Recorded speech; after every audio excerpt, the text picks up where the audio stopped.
buenos días, yo soy Andrea Fachado. Hola, buenas, soy Mara Fachado. Sí, y hoy es un lunes y no un miércoles. Tal cual, hemos tenido que cambiarlo por motivos laborales, los juicios no perdonan. Sí, esperemos que sea algo excepcional, sí, ¿no? Sí, y luego sí, ya sí. volveremos a nuestros miércoles. A nuestros miércoles habituales. Sí. Y como decía Álvaro, justo no nos pilla la lluvia, tal cual. Pero se viene un frente importante. Un frente importante que casi llamamos a un taxi, pero no hay taxis en todo Santiago. También otro problema grave aquí muy en la grave, ciudad. que tenía que mirarlo el ayuntamiento. Hacemos un llamamiento a la alcaldesa, que amplíe. Esperemos que por lo menos lo que hice con mi cumpleaños, que es el sábado. Así es. Y que nos dé un poquillo de tregua ese mal tiempo. Y el de Álvaro, que es ya. Sí, también coincidimos los Felicidades. dos. Sí. Gracias. Y ahora ya entrando en caso juicio. Hoy vamos a ver un caso muy mediático, como viene siendo de costumbre, pero esta vez especialmente, porque hay una serie en Netflix y hoy mismo se acaba de estrenar un documental, hoy lunes. Sí, que nos dio tiempo a escucharlo, pero muy escasamente, a las 9 de la mañana. Sí, pues el de los hermanos Menéndez. Así es.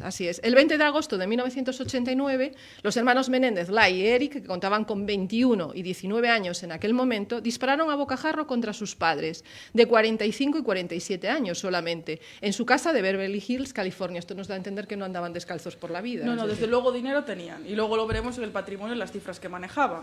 Sí. Pero tenemos que remontarnos para poder entender un poquillo el contexto y sobre todo lo que dan ellos en el juicio y lo que se basa la defensa un mes atrás. ¿Y qué pasó un mes atrás? Que el padre les dice: no vais a estar en el testamento, os voy a quitar de este testamento.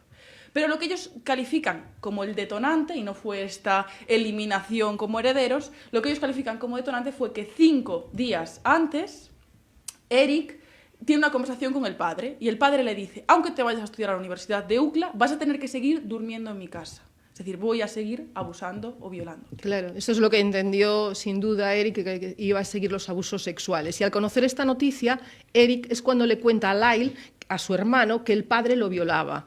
Es cuando Lyle se da cuenta que no era el único que sufría agresiones sexuales de su padre. Sí, entonces cuando Eric se va de su casa, se enfrenta Lyle a su padre y le dice: le estás haciendo lo mismo a mi hermano.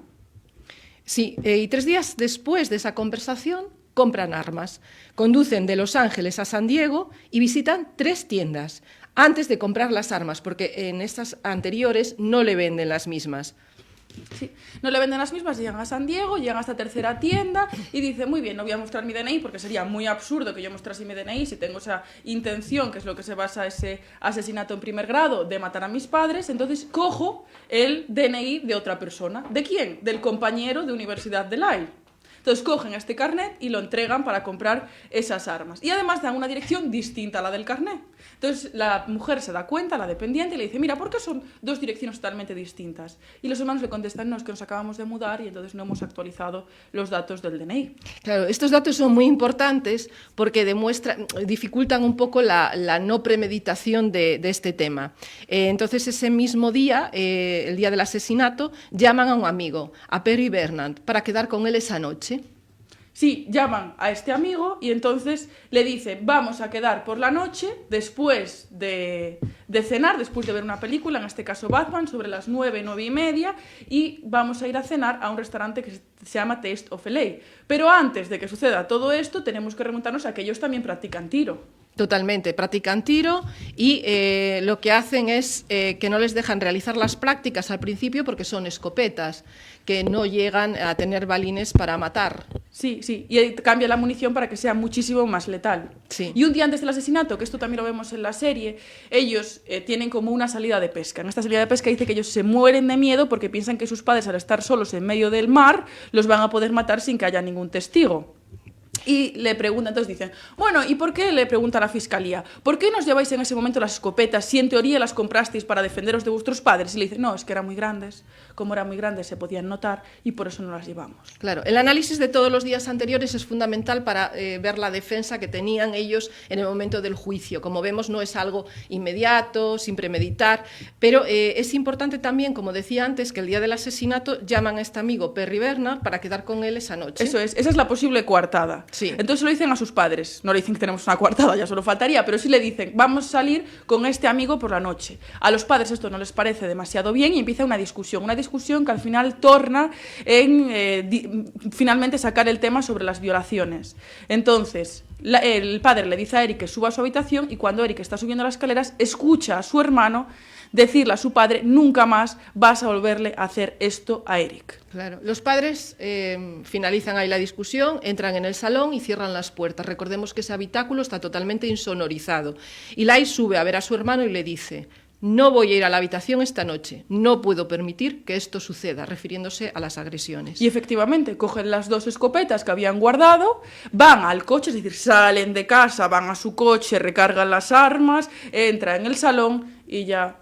Disparan a bocajarro como 13 o 15 veces contra sus padres de forma brutal, primero al padre, después a la madre, y para rematar a la madre vuelven para recargar sus armas, al coche. Sí, porque la madre intentó escapar, pero se cayó, se enredó con la alfombra, cae al suelo y entonces es el momento que le da a ellos tiempo de volver al coche, recargar el arma y matarla finalmente. Además, unos disparos que luego veremos que recuerdan a los de la mafia, precisamente porque es la primera versión que dan. Al padre le dan un disparo en la cabeza, pero después, posterior a la muerte, le dan unos disparos en las rodillas. Sí, que es lo típico de la mafia, cuando dispara. De aquel tiempo, además. Tras asesinarlos, Lyle llama al 911 en medio de un llanto, afirmando: alguien mató a mis padres.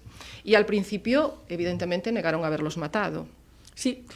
Un audio que se puede ver que él hace pues un teatro quizá un poco exagerado, yo diría que incluso sería una sobreactuación porque empieza a repetir lo mismo bastantes veces, se oye a Eric por detrás decir: os acabo de encontrar, cuando lleva bastante tiempo en esa casa.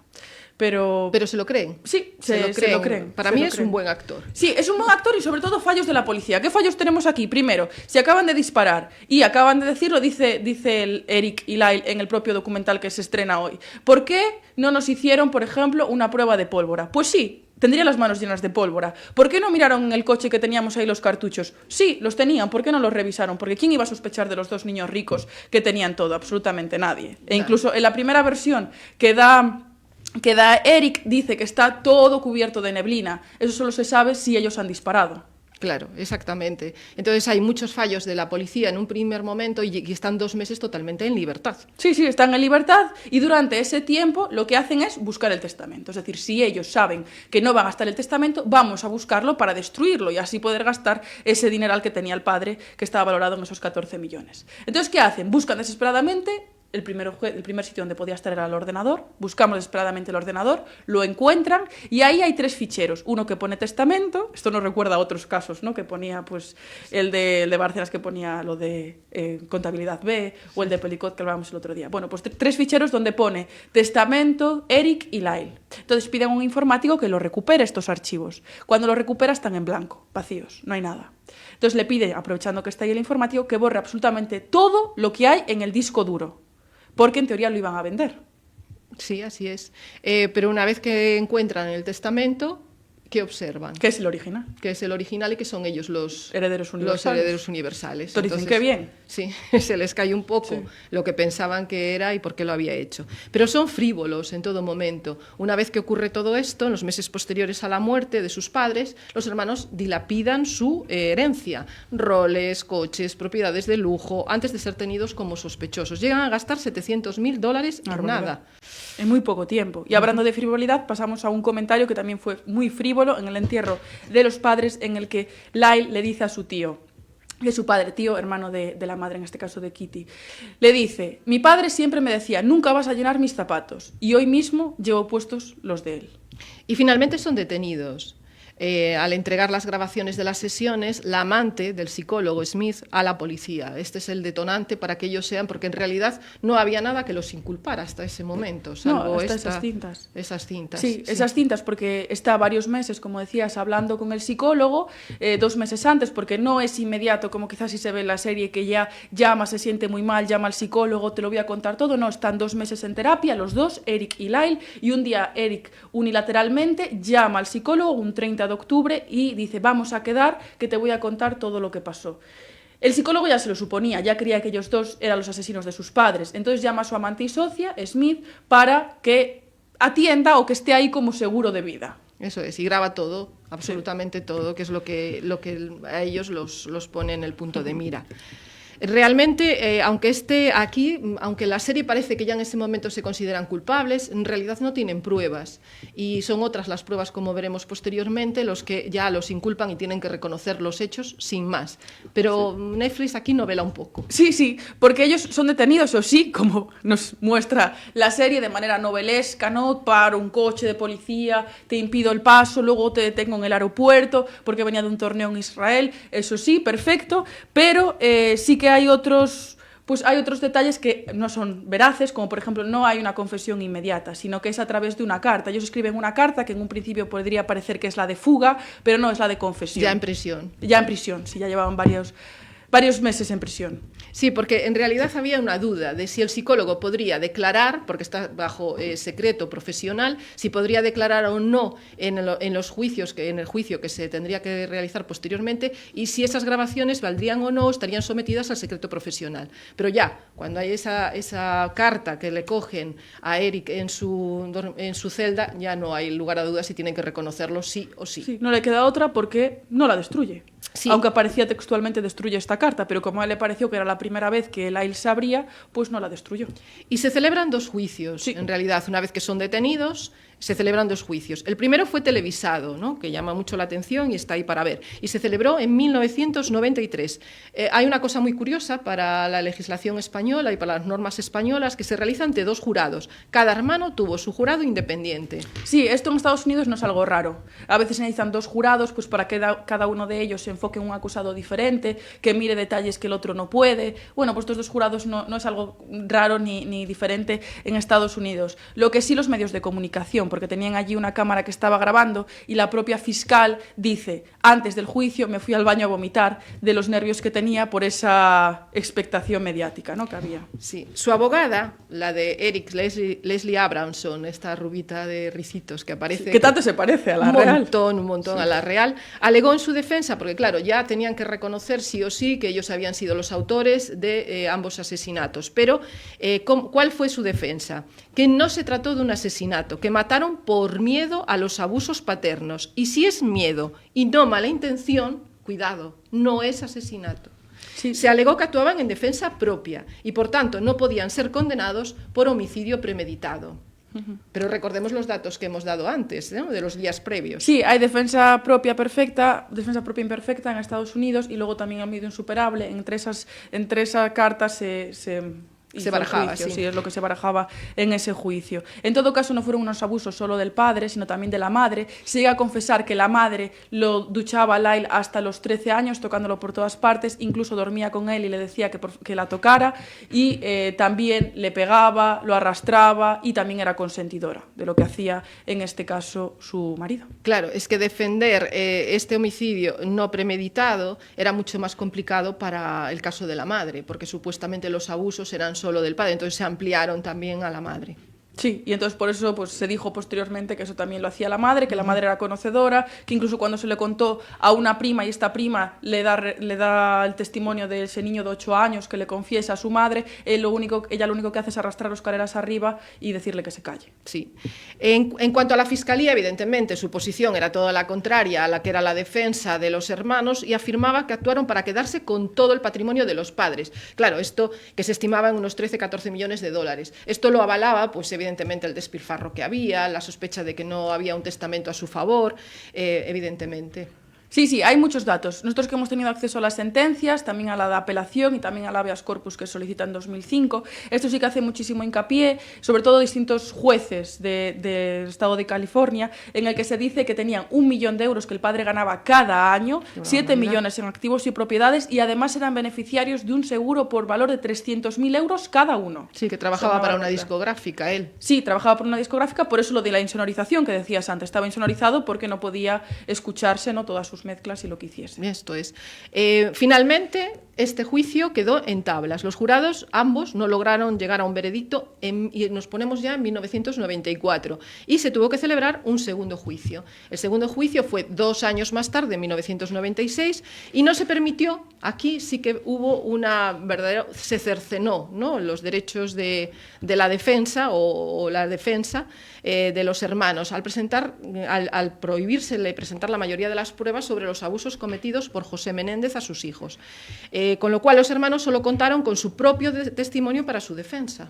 Solo cuentan con su propio testimonio, esto es una realidad, pero sí que es cierto que el sistema legal en Estados Unidos es completamente distinto al que hay aquí en España.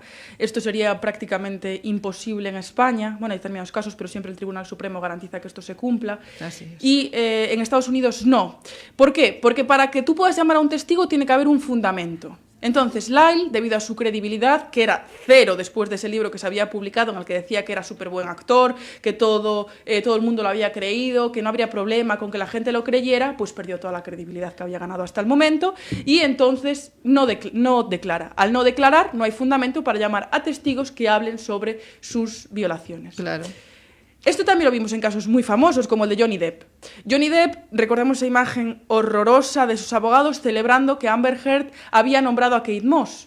Porque se dijo, se dijo en determinados medios, sí, que había tirado a Kate Moss por las escaleras. Entonces, esto, al darse eco a Amber Heard, dijeron, perfecto, la podemos llamar, y ahora sí puede ser testigo. Sí, los abogados ahí demostraron muy poca profesionalidad ante los signos de Fatal. alegría que tenían, muy poco profesionales. En un juicio tan delicado, además. Claro, y es verdad que Lyle ya no tenía ninguna credibilidad con el libro que publicó su pareja en aquel momento, de todo lo que él le contaba telefónicamente.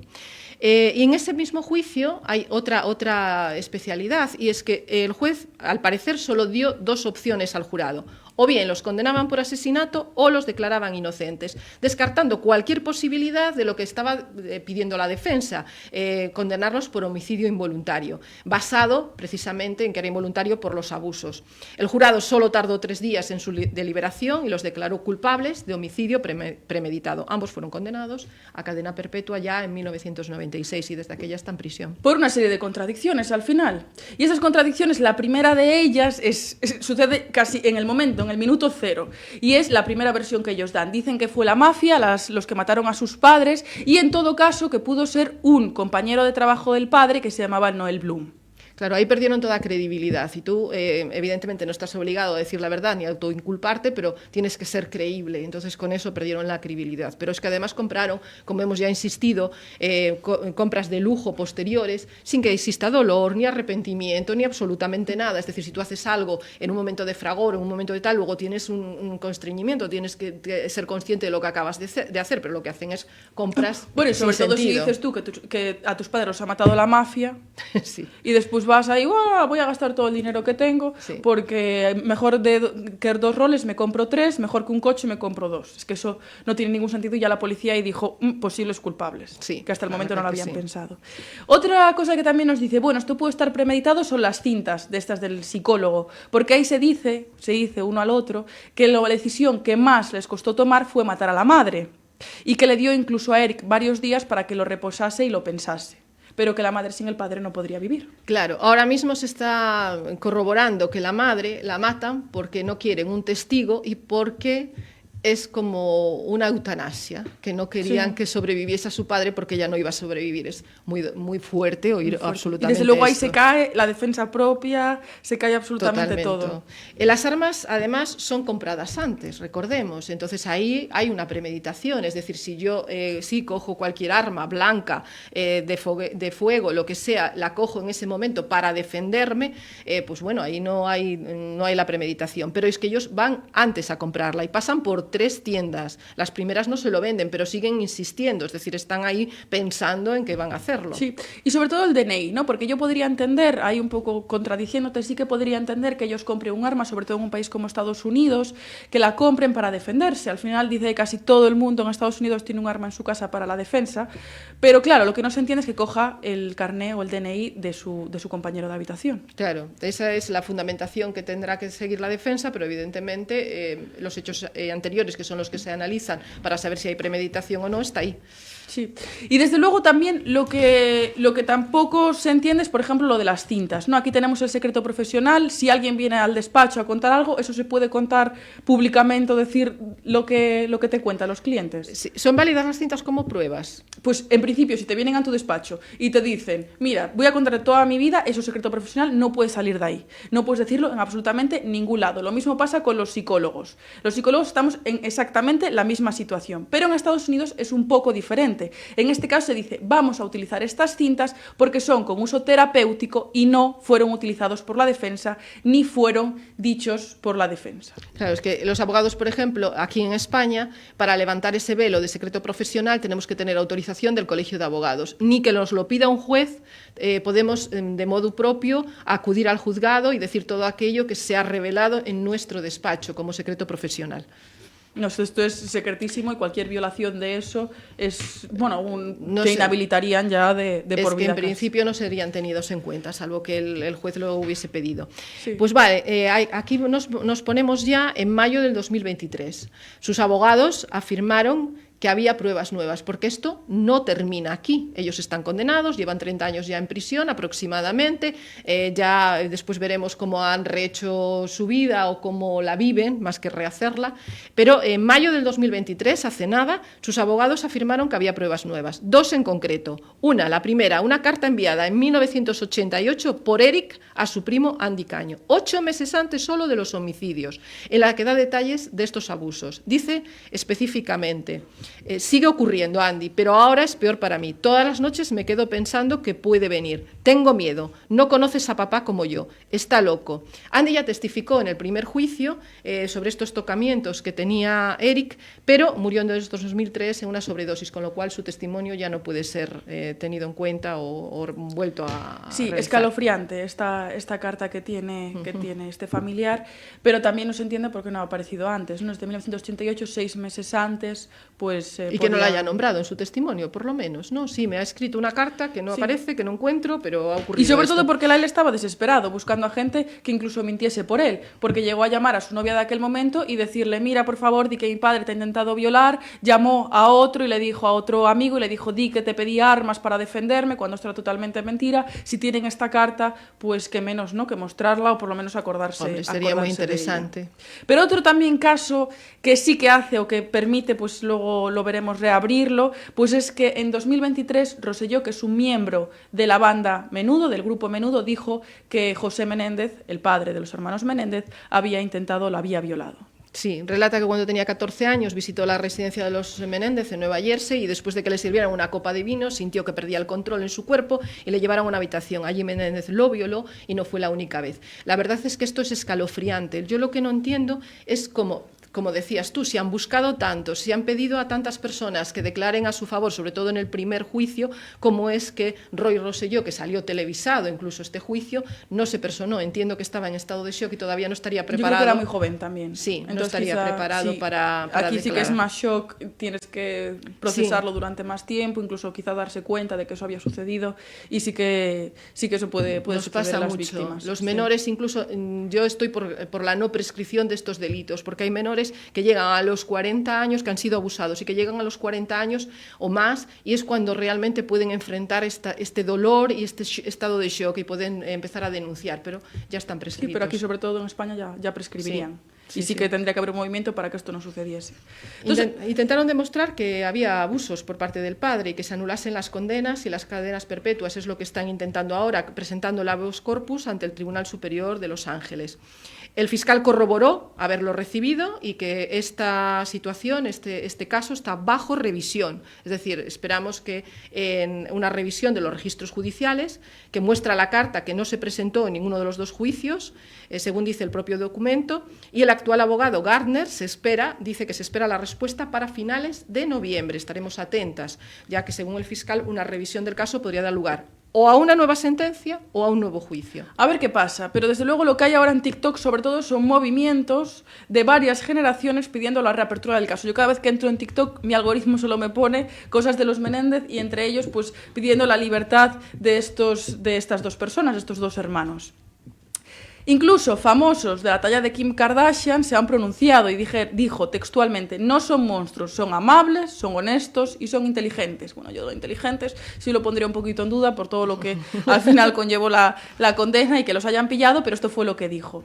E incluso se reunió con ellos, Kim Kardashian, Khloe Kardashian, Kris, la madre, y también el actor que hace Esto de es Eric, sorprendente. sí, y el productor de cine. Se reunieron con ellos y con más reclusos, con otros 38, pues para llevar a cabo iniciativas iniciativas de las que Eric y Lyle son los principales promotores, como por ejemplo un Green Space para cambiar la vida en prisión. Claro, no olvidemos que Kim Kardashian ahora ha sacado de hace poco ser abogado y que su padre llevó a O.J. Simpson y querrá algo de toda la repercusión. O.J. Simpson, que fue imagen de Hertz cuando José Menéndez era el director de la compañía. Sí. Es que es muy llamativo, ¿no? Que vayan allí. Unido. Hombre, ni son monstruos ni son personas encantadoras. Vaya, han cometido lo que han cometido, todo el mundo tiene derecho a la redención y todo el mundo tiene derecho a reintegrarse socialmente, ¿vale? Pero bellísimas personas tampoco, ¿no?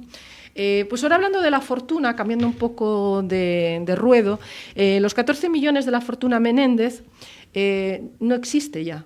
Ya no la tienen. Fue gastada en impuestos, en decisiones financieras imprudentes y en sus enormes costos legales de la defensa, quien fuera abogado allá. Sí. Les quedó un condominio en New Jersey, una casa en Calabasas, joyas, muebles y unos $625.000 que no cubren sus deudas, o no cubrían. Sí, es que Lyle llegó a decir que su abogada, Jill, que no le cobraba nada, que iba gratis, pero que no se olvide que le había cobrado ya una provisión de fondos de $770.000. Sí, es que esas cifras no se manejan aquí ni de broma. Nada. 770.000. Sí. Y solo era una provisión. Y que luego no le iba a cobrar nada. Es alucinante. Es verdad. Yo creo que ya estaba bien cubierta, ¿no? Pero bueno, es verdad que trabajó mucho y que se dedicó al caso y que lo llevó con entereza, pero vaya. Sí. En todo caso, este patrimonio, la ley de California impide que los asesinos hereden de sus víctimas, si bien tiene como excepción casos de homicidio justificables, como la defensa propia, que es lo que ellos están realmente luchando por ella. Recordemos que hasta hace nada los hombres que mataban a las mujeres por violencia de género cobraban la pensión de viudedad. Claro, estuvo que revisarlo, porque en España a veces es alucinante y no se tiene en cuenta el conjunto. Es decir, yo soy viudo porque he matado a mi mujer y encima cobro la viudedad. Pues esto en California ya está totalmente denostado. No esto es un ejemplo de España, pero el otro. La mansión de Beverly Hills además fue vendida en 1993 por 3,2 millones de euros, pero fue destinado a pagar la hipoteca y los costos de cierre de la mansión y la casa de Calabasas. El resto del patrimonio se usó para pagar lo que había dicho, los gastos legales, otros gastos e impuestos. Sí, quizá el de Leslie, que sea los más caros porque era una de las mejores penalistas de Estados Unidos y también de California, claro. Claro, y ahora hacemos un pequeño repaso sobre la actualidad, ¿cuál es su actualidad? Sí, ¿dónde están ahora Eric y Lyle? Bueno, pues desde el 2018 están juntos en prisión, los habían separado por ese riesgo de fuga, pero en 2018 pues ya están compartiendo mismo habitáculo. Eric se dedica a la pintura y Lyle pues estuvo en la prisión anterior en un grupo de apoyo a las personas que habían sufrido agresiones sexuales. Sí, Lyle se casó 2 veces, la primera con una modelo, Anna Erickson, manteniendo una relación por correspondencia. Duró un poco, ya se descubrió que mantenía otra relación hace tiempo con otra chica y en 2003 se volvió a casar con la directora de una revista, Rebecca Smith, y mantuvo una relación por correspondencia también de 10 años. Eric se casó por su parte con una sola vez, publicaron un libro con su mujer, Ruth Tammy, y el libro se llama Nos dijeron que nunca lo lograríamos, mi vida con Eric Menéndez. Y estuvo en todas las entrevistas y dijo que su matrimonio es una fuente de fortaleza emocional a pesar de mantener una relación sin contacto físico. Eso no ocurre en España. Tenemos fuente de fortaleza y fuente de ingresos, porque también no para de visitar los platos de televisión. Platos de televisión, Twitter, el último tweet criticando Netflix, criticando la serie, dice que la serie que no es muy fidedigna porque se ve una relación entre hermanos amorosa, duchándose juntos, dándose besos, en ese caso no era así, no existió nunca esa relación. Sí, criticaron bastante a Netflix, dice que Eric Menéndez llegó a decir que era una calumnia desalentadora. Es verdad que tiene que estar novelado porque si no tendría atracción, ¿no?, para las personas que lo ven, pero dice que está basada en mentiras horribles y descaradas que abundan en la serie. ¿Y en España? ¿Cómo sería Esto en fue España? todo para Estados Unidos, pero ¿qué sucedería en España? Bueno, en España no hay un delito en concreto, parricidio en sí, sino que lo que se le aplicaría sería un asesinato, en este caso con una alevosía convivencial, por ejemplo, porque viven juntos, no te esperas que tu hijo te vaya a matar, o también con una alevosía, en este caso porque al padre le disparan por atrás, no se puede defender y también podría, en ese caso, considerarse. Pero 15 a 25 años, pero en este caso se le aplicaría también un agravante de parentesco, porque son los hijos. Entonces, en esta agravante lo que haría sería pues estar en ese extremo superior de la pena. Sí, a ver, es que cuando pensamos que el delito está fuera, que nos queda lejos, que no ha ocurrido nada de esto, pero tenemos hace nada, el 26 de septiembre de este año, en Asneves, Pontevedra, un joven de 20 años que asesina con un arma blanca a su madre de 60 años por una discusión familiar al insistir que tomase la medicación prescrita.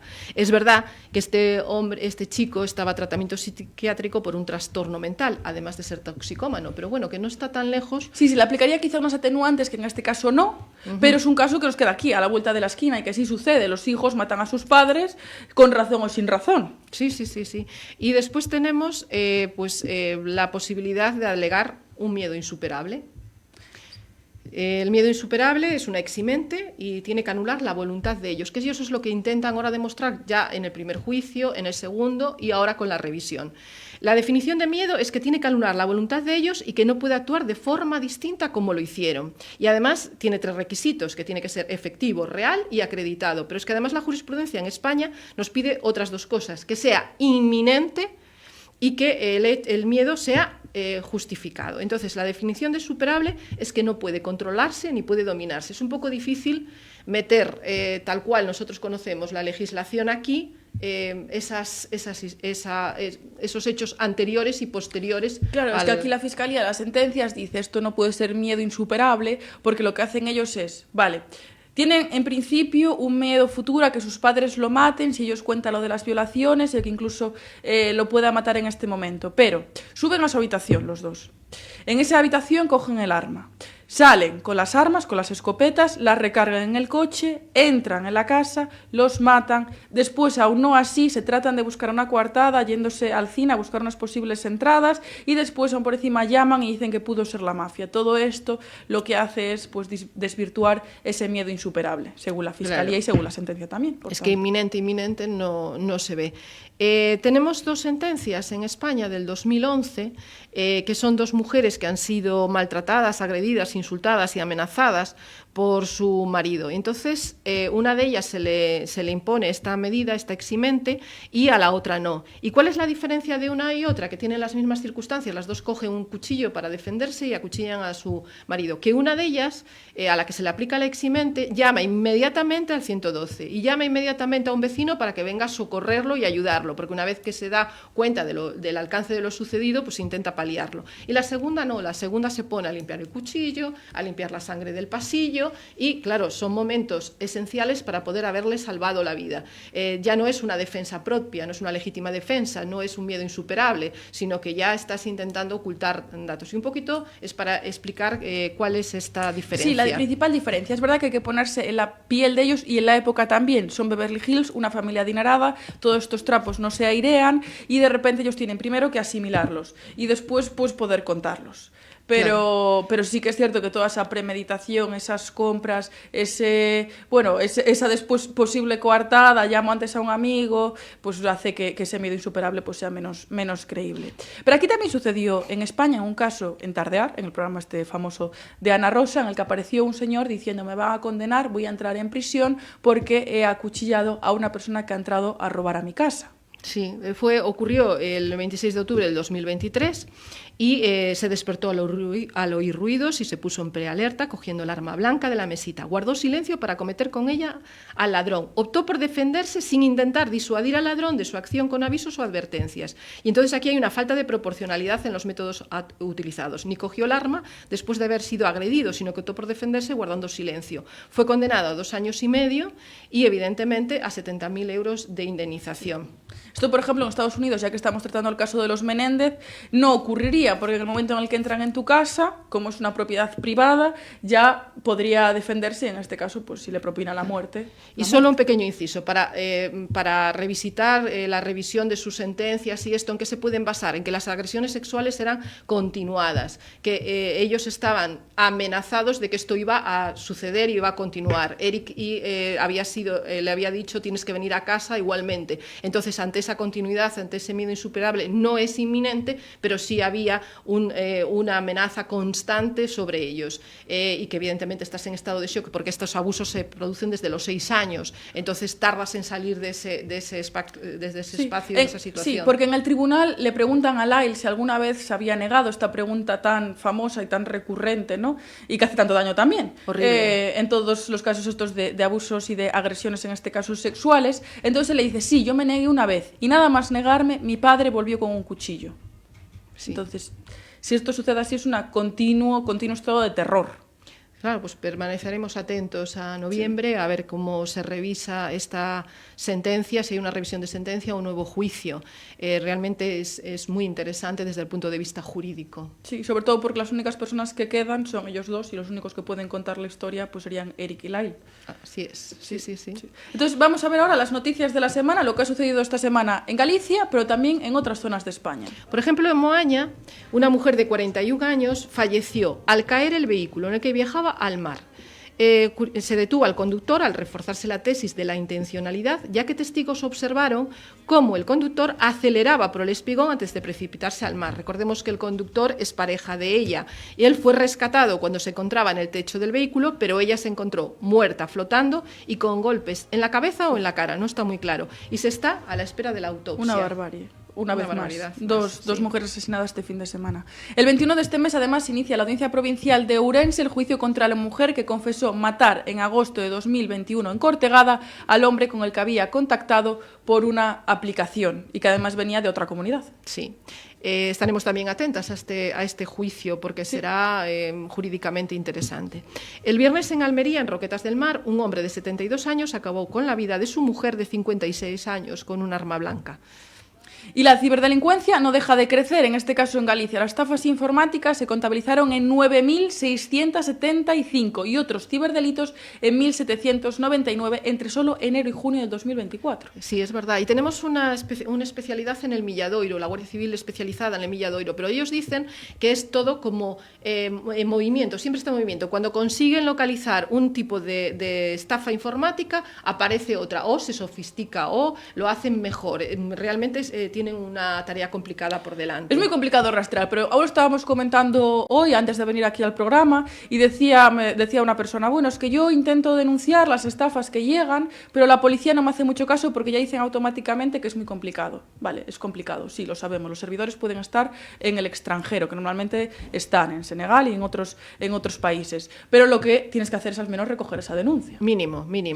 Eso sí. Y a veces ocurre, que llegas con una denuncia y no te la quieren coger, no quieren abrir. No puedo decir que toda la policía, toda la Guardia Civil, pero que sí que a veces tenemos que insistir los abogados, acompañar al denunciante o llamar por teléfono, porque a veces ocurren estas cosas. Yo digo a veces si no quieren tener excesivos atestados o no les parece lo suficientemente importante para denunciar, pero cuando un abogado aconseja que se denuncie, que se acuda a la policía, a la Guardia Civil, lo mínimo que se debe hacer es recogerlo. Es lo mínimo. A mí me llegó un mensaje, es verdad que no entré en el link, no he picado o no ha sido ese delito, sí. Pero sí que es cierto que me ha llegado y justo tenía que recibir un paquete y me ha llegado un mensaje diciendo nos falta la dirección. Sí. Que si estás apurada, entras y automáticamente adiós tus datos. Totalmente. Y tu dinero. Y luego con el perjuicio que puede tener, desde el punto de vista económico, desde el punto de vista de cualquier tipo.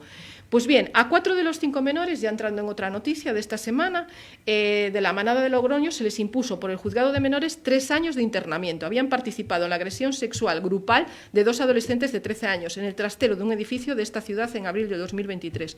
Con todos los respetos, a mí la legislación de menores para estos casos tan graves me parece escasita. Es insuficiente de todo. Muy insuficiente. Es verdad que se trata de educar a los menores y que son menores y el gran peso que tiene la Fiscalía. Totalmente. Bueno, esto también. En caso de menores. Esto también. Esto ya es otro tema de debate, sí. pero parece excesivo. Y no nos podemos olvidar, sobre todo, del caso de Samuel Luiz, que inicia el juicio esta semana.